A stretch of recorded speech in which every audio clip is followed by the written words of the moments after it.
In this video, I'm going to explain everything you need to know about the new map. All of the timers, all of the buffs, what everything does. I hope you enjoy it. Alright, so very similar to the map we have right now, you have this wall that you're going to be jumping over here so that you can fight this Xatu in the central area. Unlike the Lillipup, it doesn't leave this spot right here. It will stay here and fight you, and then these two Baltoys spawn as well as Excelgor and Escavalier here. So you got the blue buff right here, or purple as the game calls it.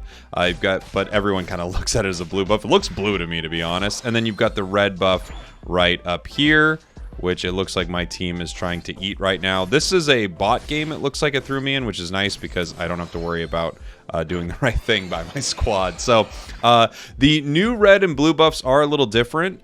So the red buff, you're going to do damage, extra damage on your attacks, and you're going to slow when you hit. So that's very similar to what we've had before. The blue buff, however, lowers cooldown of your moves, so it no longer does extra damage to wild Pokemon. It lowers move cooldown, which is really, really cool. So that is the center area right now. You've got the Xatu, the two Baltoys, and then both of those buffs. You also have things that spawn in the center of the map, which we'll take a look at soon. You have, again, these Baltoys popping up right here. Now, at this point, you should be in one of your paths fighting over sort of the Swablues that spawn, but I'm just trying to show you kind of what's happening in the center right here. So, let me take you now to, obviously, everything is spawning back on our side of the map, but I want to show you right up here what happens at 8 minutes. This is a new thing inside the map. There's something in the center that spawns here at 8 minutes. You have an entire group, essentially the Vespiquen Combees of this new map. The Swablu, Altarias spawn here at 8 minutes. And then after that, they are going to be on a timer as well. So, as I've talked about before, there's so much more experience on this map, and apparently so many reasons that your experience share Eldegoss bot is going to start taking the center area right here. Maybe there will be a lot of strategies around splitting central area, because you can actually get a ton of experience in this game just because of the extra little bits of XP that have been added. Again, these four Baltoys are going to be in the center here, and they work just like the four core fish, core fish of the apocalypse. They work just like the four core fish, except they're kind of in this different formation now. And as far as the central area goes, that's about it for the central area.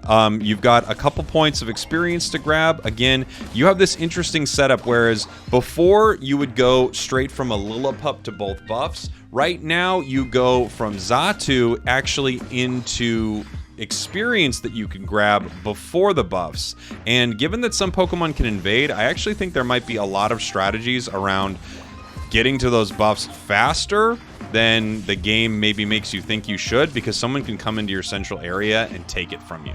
Alright, let's take a look here at the bottom path. The bottom path works a lot like it does before. You've got these Bunnelbees moving you down through the bottom path. Kind of similar to the Apoms that we had before. And apparently my ally is not coming with me, so it's just going to be me. Interestingly enough, if you tap them, if you hit just one of them, only one will move, whereas before both would move in that moment. You have this Indeedee here in the center that you're kind of fighting over, very similar to fighting over the Audino from before. Scyther will eat me early. Maybe with T-Tar here, they won't do that. All right. And just continuing on, trying to get some XP here. This one does not happen to be a bot game. Looks like these are actual players. So it's going to be interesting. And at 8:50, we have the Altarias spawning. This actually was changed earlier in the beta, but it looks like they changed it back.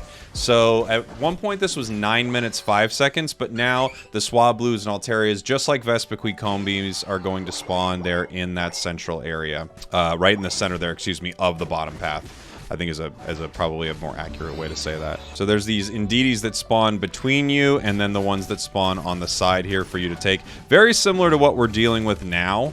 Back here, once your goal is broken, you have the same catch-up mechanics that you did before, so you have experience right here for you to get with these Indeedees, essentially just the Audinos of this map. And as for the bottom path, that's about it. Very similar as to before, some slightly different spawn locations for some of the Pokemon down there. Once again, when your side is gone, you get all the catch-up experience on the side, so there is definitely reason to not want to break your opponent's goals early. because you're giving them lots of experience to come back with. Okay, and now heading up to the top path here, we have some really interesting changes up in the top path, I would say. So let me take down this Bunnelby here. We've got Bunnelbys walking up top. Again, very similar to Appoms that we're looking at before. One of the cool things here, at 9 minutes 40 seconds, spawning right here, you have these Natu spawning, so you have a group of them. This could set up some interesting plays when it comes to stacking, right? Because there are multiple Eos Energy units. We also have this Baltoy that spawns in the center of everything here. Once again, 9 minutes, you still have sort of the back core fish that spawns. It's the Baltoy that spawns right here. Before, at 8 minutes 50 seconds, you have the Swablues and Altaria spawn in the center. So that spawns here, and then boom, 8 minutes 50 seconds, that spawns in between the two paths, or in between the two goals, I should say. Just like before, you've kind of got these spawns that spawn all around your path, but now you've got these multiple Natus, which I think is going to be really interesting. I do think this could set up some really exciting plays with stacking and things like that. You, of course, have what's spawning in the center, and then once again, this Bunnelby will spawn. It's on a minute respawn timer, I believe, so it should pop up here in just 1 sec. There it is. Just another thing to fight over to grab experience. And that's the basics of what you're going to see in the top path before a goal is broken. As I mentioned before, there's also the Altarias that spawn in the center of the map, and it's going to be a lot of interesting strategies around this. You know, when do you rotate down? Do both teams rotate in the center here for this fight? Could be really cool. All right, 25 seconds now. Once again, at 7 minutes, you have Reggie spawning in top and bottom, Regieleki top, and then it seems to be completely random as to which Reggie is spawning in the bottom path. And we're going to take a look at the bottom Reggies first, now that we've seen a lot of what happens in the center here. All right, the first Reggie we're going to talk about is Regice. It gives your team increased HP regeneration. To be honest, I'm not exactly positive how it works. One thing I am pretty sure of, though, is these still give team-wide XP. So we can take a look at someone like our Garchomp right here, who's got about 7.5. As I take Reggie here, we can see Garchomp moved up to 8 there. So you're still getting team-wide experience from taking the bottom Reggies here.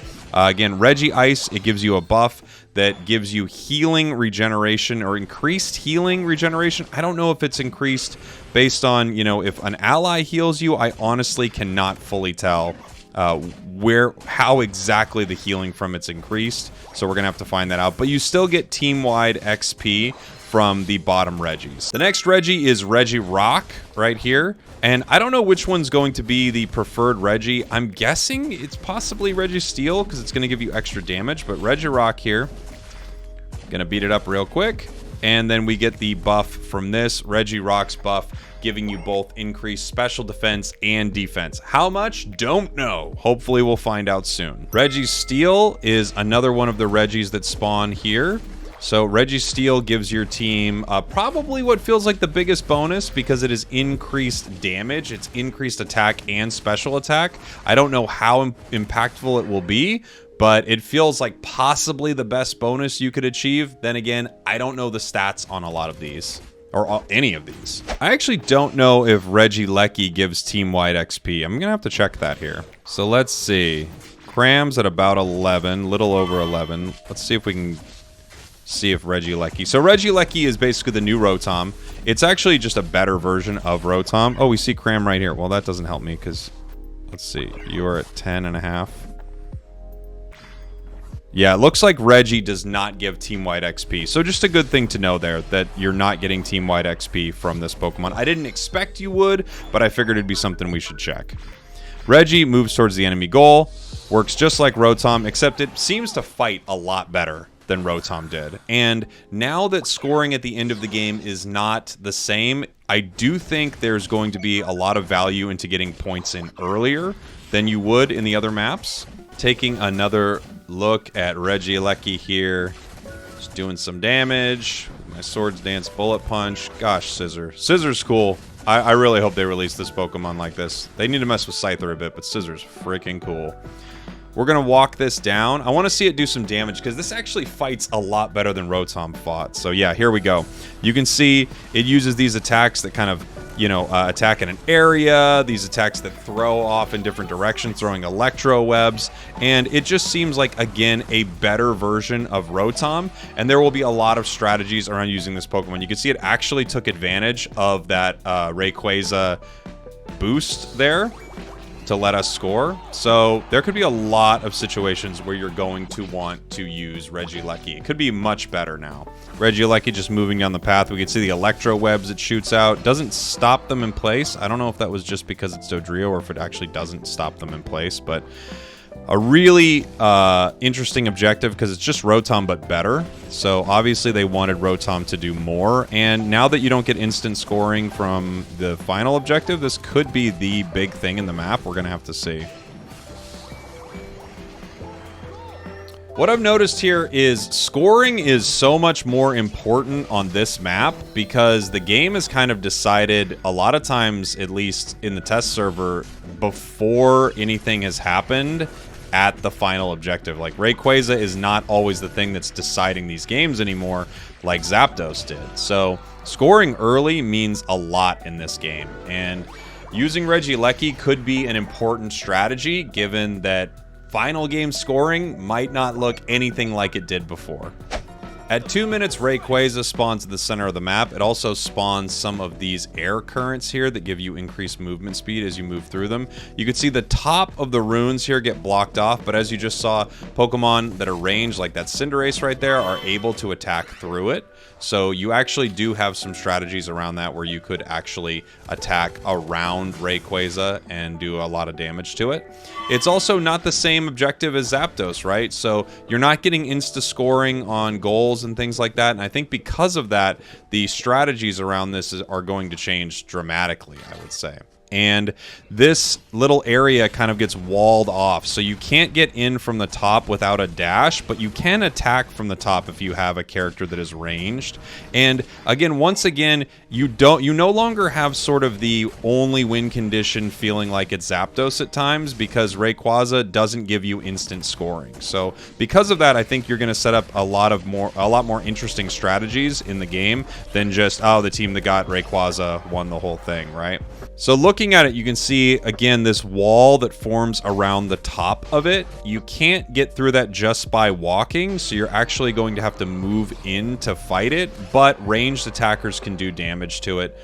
And our opponent surrendered actually before Rayquaza goes down, which doesn't surprise me because we were way up on score anyway. So in this match, the enemies have secured Rayquaza, which means they have increased scoring, and they basically have this score shield that sits around them. You can see it with this green like big shield that's around them. That's the Rayquaza shield. But as soon as you attack them enough, you saw before I KO'd Gardevoir right there, the shield was gone, meaning their increased scoring speed and the score shield essentially that they get is no longer viable. So they're not going to have increased scoring speed. So something you can do after this fight, even if you happen to lose Rayquaza, you can set yourself up in a position where you don't immediately lose the match. It is way more skill-based what's going to be happening at the end of these games, for sure.